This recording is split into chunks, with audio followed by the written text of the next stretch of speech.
कोकण. कोकण म्हटलं की डोळ्यासमोर उभ्या राहतात त्या सह्याद्रीच्या उंच उंच रांगा आणि निसर्गाने नटलेला हा हिरवागार गालिचा.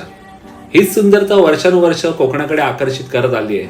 पण त्याहून जास्त आमचं कोकण आकर्षित करतं ते आमच्याकडे साजऱ्या होणाऱ्या या पारंपरिक सणांमुळे. आणि त्यातलाच एक सण म्हणजे शिमगा. आणि या शिमग्याच्या निमित्ताने मी अनिकेत तुम्हाला घेऊन जाणार आहे माझ्या गावी दारोममध्ये.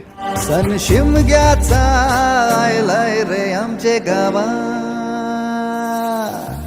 धुलीवंदनाच्या दिवशी गावाच्या सीमेवरून सिद्धेश्वर पावणादेवीची पालखी नाचत गाचत गावाच्या मांडावरती येते. तिकडे सवाशिणी देवीच्या खणा नारळाने ओटी भरून पालखीचं स्वागत करतात. होळीच्या या 5 दिवसात देवही देऊळ सोडून खांबाच्या रूपाने चव्हाट्यावरती आलेला असतो, ती फक्त भक्तांची गाणी ऐकण्यासाठी. या शिमग्याच्या दिवसात एका बाजूला लाल मातीच्या गाभ्यात उभी असलेली आंबारूपी होळी गगनाला भिडू पाहत असते आणि एका बाजूला खेळे आणि गोमूच्या नाचाने अख्खा गाव गजबजून गेलेला असतो. शिमग्याचे 5 दिवस कसे निघून जातात कळत सुद्धा नाही. आज सर्व व्यवहार पैशाने होऊ लागल्यामुळे चाकरमान्यांना शहराचा आधार देण्या वाचून पर्याय उरलेला नाहीये मित्रांनो.